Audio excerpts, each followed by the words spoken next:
Hey, what's up, good people? It's your boy Onyxe back with part two of the Real Housewives of Dubai reunion review.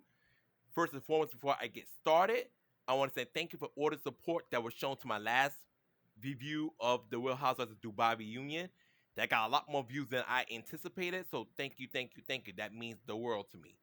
Before I get started, like the last review, I'm going to talk about the things that caught my interest that matter to me. So if I skip certain parts, it's not because I forgot, because if I do forget, notes are right here. It's just that it was minuscule, it wasn't really worth discussing. So I'm going to scratch into my nose. I wasn't digging my nose, so I was scratching it.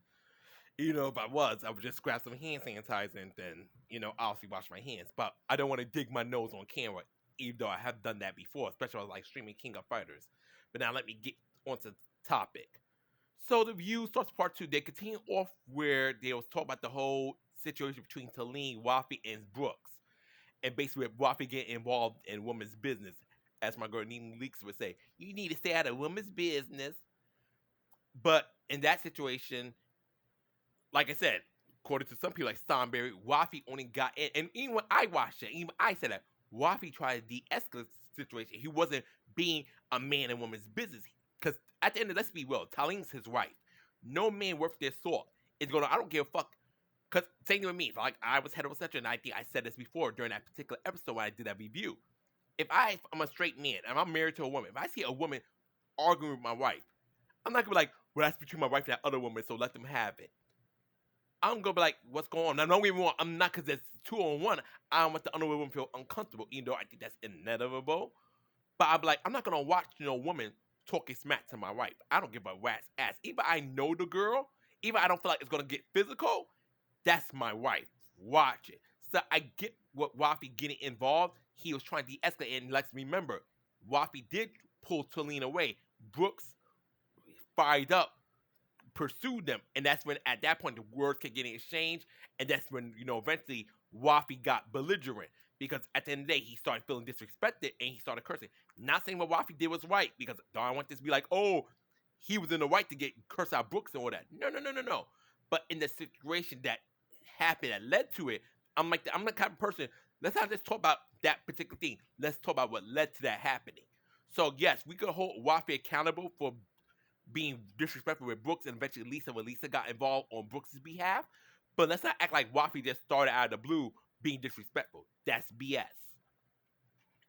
So, after all that, Brooks not really feeling that particular conversation. She asks Andy, can they move on? Andy's like, you know what, let's dead this because we're not getting nowhere.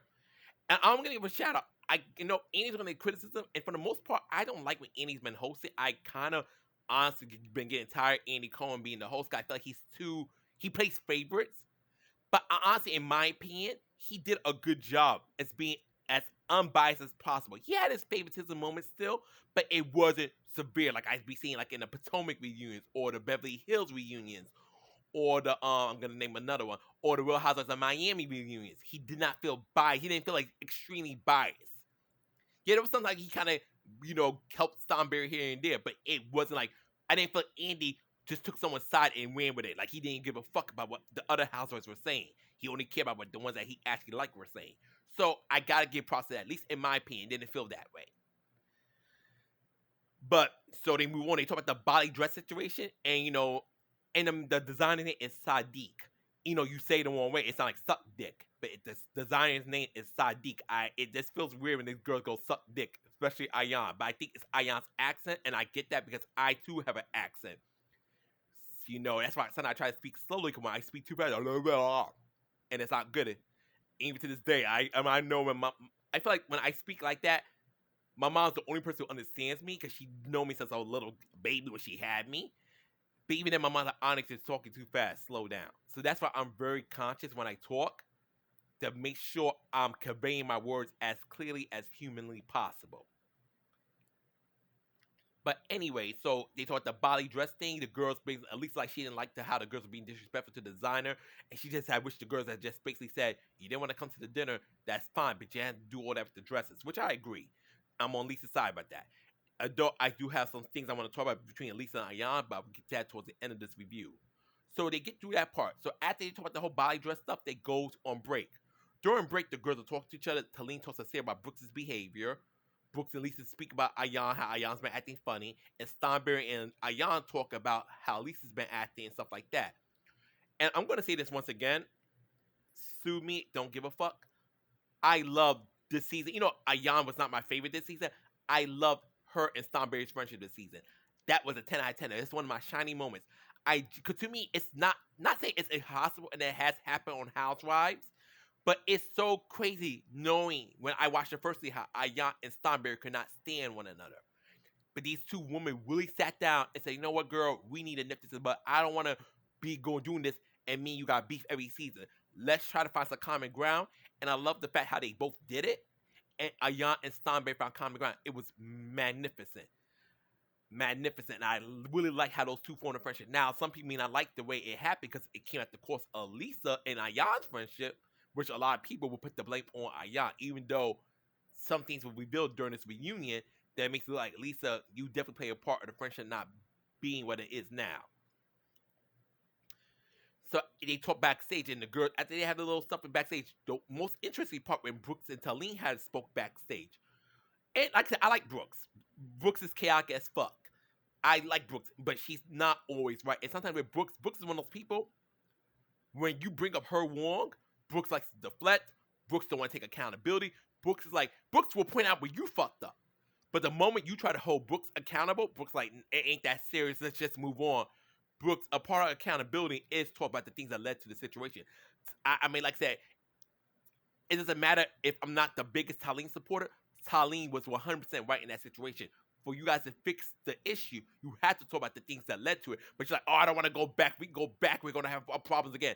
Brooks, if you don't talk about the things that's caused the rift between you and Talene, you can't really move forward. It's like, for a good example, and I love my roommate to death. I know he's still awake. He's playing his PS5 right now. Maybe my roommate have a situation. We cannot just say, yo, Mitch, I apologize. Yo, Onyxe, I apologize. We have to discuss why we were mad at each other, figure out which party was wrong. Maybe we both was wrong. Maybe it was a misunderstanding. But we cannot move forward. It was just like, let's not act like that situation happened. Yeah, we were mad at each other for 3 days ago. I was thinking about going back to my mom, my grandmother. I could understand you. You were thinking about kicking me out. But guess what? Because we decided to talk about it. We hashed out like two grown-ass men. And because we care about the friendship, we didn't be like, oh, I don't want to take accountability. Oh, you don't want to take accountability. We talked it out. So that's what Talene wants for Brooks. But Brooks doesn't want to talk about her role in their situation. Like, one thing Talene was right, because I follow Brooks, and when Brooks feels slighted, she's going to go the fuck in, especially when she uses Twitter. And Brooks is never afraid to let you know a piece of her mind.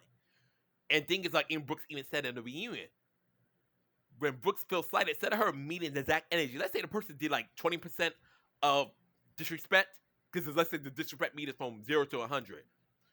The person could be like 20% disrespect. Instead of Brooks matching that 20% disrespect, Brooks is going to go to 115. She's like, oh, you were trying to play in my face? Well then, bitch, you and your husband be having threesomes. You're invited to be at Talene's like, we don't do that. What are you talking about? I don't do these things. And Brooks, instead of Brooks just kind of looks at you like, and you're telling Brooks, like, Brooks, what you said about me was wrong. Brooks just kind of looks at you like she doesn't want to say, okay, you know what, I apologize. It's like, somehow the looks like, it's supposed to be like, if I just look at you long enough, we're going to move on from this, right? We're just going to move on. And Talene's like, girl, are you going to take any accountability? Are you going to take any accountability for the things you said about me and my husband? Brooks, well, I guess nothing's going to happen. I guess we're not going to resolve this. And it's like, Brooks, it's crazy because I love Brooks being chaotic, but at the end of that, also gotta take as the human realistic, like Brooks, you gotta learn to take accountability. You're not always gonna be right. It doesn't hurt to say, I apologize, I'm sorry what I said may have offended you. I was speaking out of anger. That's not right. I definitely didn't mean those things. But instead, it's like, Brooks people like, she's literally perfect, like, you're not getting that apology. So we just gotta move on, or you're gonna be say mad. Which one you want? But you're not getting that apology. I gotta look at my notes, because So give me a second. Oh, another thing that kind of happened, which is not important, is the failed exercise montage. that was funny, but also not really worth divulging into. But that was a good moment, the reunion between all the chaos. Okay, now we get back to everybody's back in the seats after the little break they had. The girls are going back and forth. Mainly, Lisa tries to expose. Now, I'm gonna say this: I love Lisa Milan down. I'm a fan. That's my favorite housewife of Dubai. But like I said, I would also call out Lisa, but I feel like she's incorrect, or she does something that I think was very silly. In this case, it's the latter. So going back and forth, you know how these girls, you know how housewives are. For those who actually watch it, housewives talk about each other's businesses, each other's marriages. You know, they do catty shit to one another. That's housewives. And you know, I get it. Especially when you, but however, I understand when you love your business, you're passionate about something, you don't want people tearing that down. Like I can be realistic. I'm a flop. I'm a Z-list author. I have one book. My book ain't moving no units. I'm still gotta work at 2 pharmacies and rely on side gigs to keep myself sustained and hopefully to get a payday on YouTube eventually. Eventually. But if someone were to start talking crazy about my book, it would hurt my feelings. But I also gotta have thick skin and not let someone who speaks bad about my business constantly get bothered me, knowing, especially if I know my business is thriving. Now my business is flopping, I can somewhat understand, but Mina Woe is thriving. It's not a flop business. So when Stonberry and these girls all talk about each other's business and you talk about each other. So when Stonberry talks about Lisa's business, if Lisa knows what Stonberry is saying, it's BS. Like when Stonberry says she gets her queens for Alibaba and at least like, no, I get them from Bulgaria. Stop letting that stuff get under your skin if you know it's BS. Because what Lisa did that moment during her and Stonberry going back and forth was so cringe. So she pulled up these books that allegedly Stonberry would help produce, but Stonberry didn't write the book. She just, put her name as a credit. She books the book, she talks about pages and this stuff, and Stonberry just look at her like, girl, what are you doing? I never said I wrote the books. I helped produce the book, but I never said I wrote it. And thing is, well, at least I understand, and this Stonberry has she been since Ladies of London. Like I said, I wasn't watching Ladies of London, but I know people who had that did. Stonberry's a woman. It takes a whole lot to get under Stonberry's skin. So when you're gonna come for Stonberry, baby, I need you to bring your A game. It can't be A minus. Matter of fact, it can't even be A. Your A game could be your AA plus game, your A plus game, whatever you want to call it. You can't bring your B game. You can't bring your D game, your C game. You definitely can't bring your E and your F. You must bring your A plus game. Because when you come to Stonberry, you got to get reaction. Because when you do, most times, when people try to come to Stonberry, this is Stonberry's reaction. Okay. Yeah, whatever. She's unfazed. So when you're going to come for Stonberry, regardless of you coming with truth or not, you got to make sure that shit hits where you're going to get that woman razzled. Because if not, Stonberry gonna look at you like you're gonna look so stupid. Stonberry gonna just be like, okay, I never said I wrote the book. And now you just sitting there looking stupid. You really just sitting there looking stupid because Stonberry will really look at you like you're the dumbest, stupidest, most pathetic being on the earth if you try to come for her and it don't land. And then when Andy's like, is this gonna land? When I looked like, Lisa, don't do this. Lisa, please don't do this. Because it's not gonna land. And the way she was doing it, at least it was confident, but she was also too dramatic and too heated. And that's another thing I'm gonna talk about. Lisa, you're on a show with Stonberry. I can say at the end of the day, a lot of people like Lisa's a product. You could like Stonberry more. You could like Lisa more. I don't want Lisa ever kiss Stonberry's ass because unlike the rest of the girls, Brooks to a lesser degree, but unlike Sarah, Talene, Ayan, these girls are they treat Stonberry like the queen bee of the show. Lisa does not. Lisa's like, girl, I ain't kissing the fucking ring. But however, Lisa, if you allow Stonberry to get bothered you the way she bothers you at times, you're letting Stonberry win. The thing is, when you're trying to match somebody and you don't like somebody, you're both like, okay, girl, I see you. And on some meaning candy, so I see each other. But you don't never let that other girl make you, that you're sweating her. That she really gets under your skin, that she razzles you, that she gets you out of your character. Sometimes you gotta match energy. If Stonberry's coming off unbothered, Lisa, the way you gotta deal with Stonberry, you have to also come off unbothered. Like, girl, whatever. Yeah, girl, I know you. I'm like, girl, you 48 years old. I understand. These little interactions is the most excitement you get because I know your husband ain't doing much with you. You gotta give that same energy because you give me, Stonberry. And Stonberry look at you like this. You losing. No matter if you're telling straight up facts, you're losing. Because you're doing all this. Starberry's doing this. Okay? You done now with this little performance? Because it didn't bother me. I'm still Gucci. I'm still very rich. But you just look silly. So, because first and foremost, I definitely want Real Housewives of Dubai against season 3. Trust me, I'm not this invested. I wouldn't be doing all this if I didn't love the show. But one thing, regardless of Lisa Ayan's friendship gets repaired, blah, blah, blah, blah, blah, in season 3, I need Lisa to really look back at season 2 and says there was moments where I let Starberry get the better of me. And if I'm going to survive this show, I got to learn how to deal with Starberry on her level. I had to learn how to deal with Starberry on her level.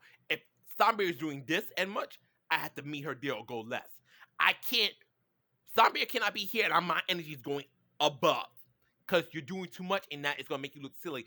And I don't want to make this about race too much because I hate that, especially when people aren't being racist. Because I feel like this at the end of the day, with Housewives, first of all, I'm not going to delve too long into it because it's really not important at this very moment. When white people, when there's a housewife show and there's a multi-race group of women, it's not like just straight up black woman, straight up white woman. The white cast members will sometimes always be considered racist by some parts of the fandom due to the fact they're white, and when they talk about the black cast members, even they're not using nothing racist, just because they're white, they're sometimes accused of being racist. My whole thing is this though: when you're a black cast member, you're having a beefing with a white cast member. You got to make sure you're looking your most presentable, your most P's and Q's. Because you just if you do it the wrong way, instead of you coming like, oh, she's really going model to model with this white woman, you look like the angry ratchet black girl who's trying to get a rise out the old white woman, and you got to control that because you don't want to come across that way to the audience, to the viewers. So like I said, I love Lisa on the show and I enjoy Starberry this season, but and like I said, Starberry wasn't always right, but when Lisa comes for Starberry sometimes, not all the time, Lisa does too much to try to prove a point, and you just end up looking silly instead of proving your point. So that's what I want Lisa to really work on going towards season 3, mainly how she's gonna, because she don't gotta like Starberry. I enjoy their feud, but you gotta match energy. Your energy can't be here. Your pony and the person you feuded with is giving you nonchalant. You can't do that. It doesn't work. You both gotta be giving that the same amount of fire for it to work. Good example, I love to bring up Real Housewives of Atlanta. When Nene and Kenya were beefing, Nene and Kenya brought each other the same energy. When Kenya and Portia were beefing, Kenya and Portia brought the same energy. When Nene and Candy were beefing, Candy and Nene brought each other the same energy. When Nene and Kim Zodiac were beefing, they brought the same energy. So it made it think both sides were warm, both sides were engaging, both sides were active. But when you're dealing with somebody and you're doing all this wah, and the person you beef with is just like nonchalant, you gotta find a new way to deal with them because the wah isn't gonna work with that person. Cause that's not Starberry. Now the day when Starberry, loses her cool, that's gonna be a great to watch if that ever happens. But as of now, Starberry keeps it together. When you get engaged with Starberry will respond, but she doesn't go, yeah, bitch, whatever, yeah, you dumb, you a rubber, you a flop, hoe. Yeah, she don't do all that. So you got to argue with Starberry on her level for it to be effective, to actually get a rise out of her. Because you argue with Starberry, but you don't argue with Starberry when you argue with Brooks, argue with Ayan, argue with Sarah. It's not going to work. But now let me get back on topic. Also, that day was boring because, a lot of viewers were wondering this question, even myself. Cause I just look at Starberry as Sergio's sugar mama. I still do. She just married her sugar baby. That's how I look at it. But Sergio does work on a business in Bali. Cause a lot of people thought that Sergio just living off the land. And Starberry even said, I'm not going to have a man in my life that just does nothing. He's not. I don't need another Birkin bag. So, yes, Sergio does provide as well. So that was good to know. And I'm still skeptical. I'm pretty sure Starberry funded it, but working. So it doesn't really matter. It doesn't affect me one type of way, one way or another. And another thing, the baby talk also came up too. Honestly, I don't give a rat's ass. But if Starberry wants to have the baby for Sergio via surrogacy, go ahead. But it's not my problem, not my crisis. I'm a man. I cannot have a baby. And like I said, the only reason I'm bringing a child to this fucked up world that we live in is I become rich somehow because I would now have either my Carter if I have a boy through surrogacy, or if I daughter, my daughter's name would be Termina. That's the working name for my daughter, my ideal daughter. It could change, but as of right now, as of this time I'm making this video, I would name my daughter Termina. Okay, anyways. So we get to that. Now we're to the real juicy stuff, which is the Ayan and Lisa showdown. Oh, baby. Oh, baby. Ayan and Lisa has truly fallen from grace with their friendship. But now I'm going to first talk about the voice note thing. So the voice note thing is brought up. The voice note that, that had Ayan really upset with Lisa and upset with Starberry. And first, I think, because this is the situation. Lisa knew about the voice note. Cause everybody confirmed it. The production confirmed it. Sarah confirmed it. Starberry, not Brooke, sorry. Talene, everybody confirmed it. But thing is, was now, because first when I saw a preview of that clip, I was mad. I was at work earlier. I'm like, Lisa, if Ayan fucking told you she showed let Starberry hear the voice note, why'd you do all that at the dinner table? Why'd you like, I can't trust you no more. I can't tell you nothing, Ayan. But someone on Twitter made a good statement. This is like a while ago, even tonight, while like on Twitter talking Dubai. And you could tell someone something maybe like a few minutes before it happens. They know you told them it, but they didn't kind of really fully digest it, fully register it mentally. So now I'm picturing Ayan like, hey, Lisa, before we have this dinner that we're going to have, this group dinner that's going to be recorded and filmed for television, I shared a voice note with Starberry. Lisa probably like, oh, you did. It probably didn't fully register what Ayan said to Lisa. So Ayan's like, I told you. So why you get all mad at me like that? But like Lisa, when she first told Ayan, it's probably 5 minutes before the next scene, Lisa then would fully process it. And some people might think, oh, you're making an excuse for Lisa. Lisa knew, so she needed to do all the theatrics. That's fine. You feel that way? That's fine. Not taking that from you. But I can understand. You tell someone something like that. They're like, I was like, hey, Lisa, by the way, I played a voice note for Starberry earlier that was about Sarah talking that we thought she was talking about Brooks. Lisa was like, sure, okay. And Lisa's probably like, mine with someone else. And when it didn't take, but it happens, Ayan plays the voice note, Starberry brings up the voice note, that the voice of my Sarah, and Lisa's like, wait, what? The voice note? The voice that I played you in private about Sarah allegedly talking about Brooks, ended up being found that was really about Talene. And so Lisa's mad, but Ayan's like, what? I literally told you I played Starberry in the voice note. Why are you getting mad at me? Why are you telling me you can't trust me? And it's not because Ayan lied, because she did tell Lisa, but she told Lisa at such an inconvenient time or so last minute that Lisa really didn't register what Ayan had said to her. That's how I was told that it could have went down. And because people had said they experienced similar situations on Twitter. So I'm like, if that's the case, the theatrics was unfortunate. Lisa's feelings were definitely valid because, like I said, she was still surprised by what Ayan did. Even though, yes, Lisa was aware that she was told that this was already happening, that Ayan already played the voiceover for Starberry. I'm talking too fast. Stop doing that, Onyx. Played the voiceover for Starberry. She didn't fully digest what was said. So when it was played again, it was like, really, bitch? Really? Why did you play her the voice note that I played between me and you? Why? Why'd you do that to me? You backstabbed me. And Ayan's like, looking at Lisa like, girl, I literally told you. But Ayan's not taking count. You told her seconds before you did the scene. That doesn't count, Willie.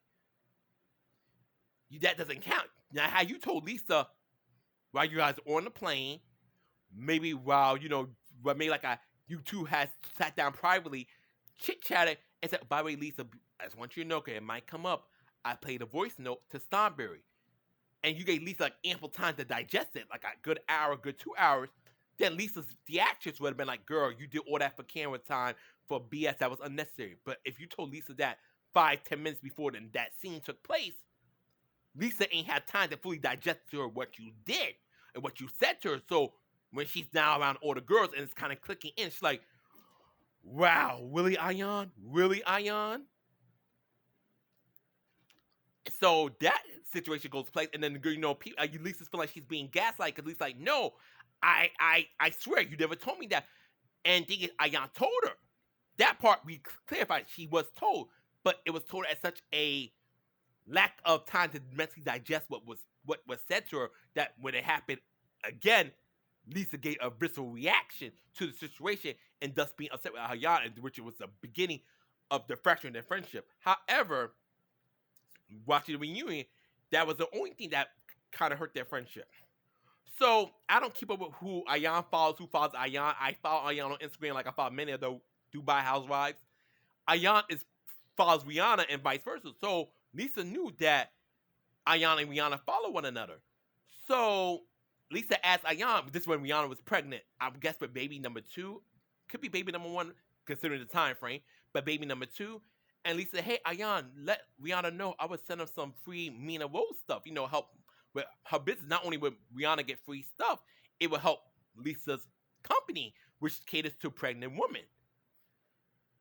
Ayan didn't feel comfortable because at that time she didn't speak to Rihanna. Like, I'm not sure Rihanna wants me to talk about our friendship on camera. So Ayan never went through doing that, with letting Rihanna know that Lisa was interested in sending her products for Mina Roll.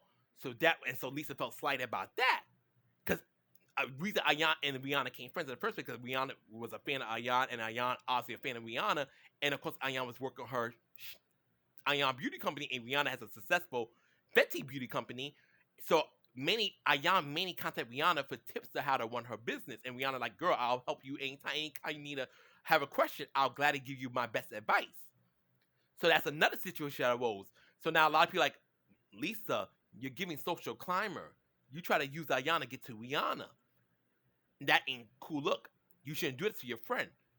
And we're talking about Ayan trying to smooch up to Thornberry. Meanwhile, you're trying to get Ayan to talk to Rihanna for you so you can send Rihanna Mina Rose product to help your business get more attention.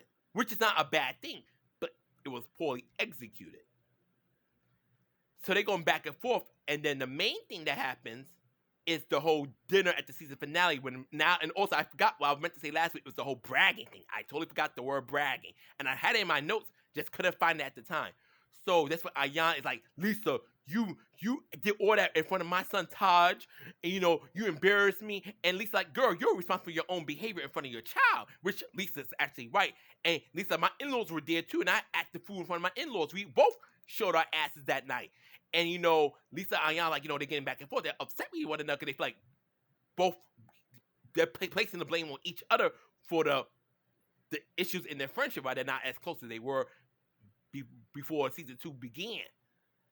And mainly Lisa and Ayan like, I want to patch this up. I would like to fix it. And Lisa's like, yeah, girl, I like to fix this too. And I get past the petty girl drama stuff. But when you wished I was dead, that's what hurt me to my core. You wish me dead. And Ayan's like, I never said that. And Brooke's like, Ayan, that's BS. I have you on voice record, whatever the hell it's called. And me and you were talking, and when you were talking to me about Lisa, you wish Lisa dead. And Lisa's like, at first Lisa like, because it's Brooks, like, considering the source, she didn't want to believe Brooks at first. Like, Brooks, Ayan ain't say that to me. Brooks like, girl, you don't believe me? I'm going to play for you. Ayan saying that she wished you were dead.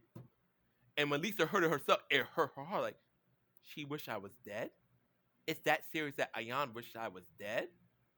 That only thing that pissed me off, by the way, I wish Brooks had that recording. Because that would have been the cherry on the cake. Because it's more like she said versus if Brooks had that recording with them on the reunion. I was hoping to hear Ayan actually say, I wish Lisa was dead. Because I'm not saying that because Lisa was very emotional, but because in the dinner situation, some people think she's faking it, just being dramatic for the cameras. But I really wish they had kept that to show Ayan wishing Lisa was D-worded. But overall, Ayan and Lisa did say, the door's open. They will try to repair their friendship. And I'll be interested in seeing that take place if we get a season 3 of Real Housewives of Dubai. We better get season 3 of Real Housewives of Dubai, Bravo. But basically, that was the review because I actually stopped watching when they did the whole gift thing. I didn't give a rat's ass about that. I don't care. I'm not getting a gift. So, that's my review for the second part of the Real Housewives of Dubai Season 2 reunion. And I'm looking forward to Season 3 anyways. Peace and take care. Honest Play out. Ciao. Love you.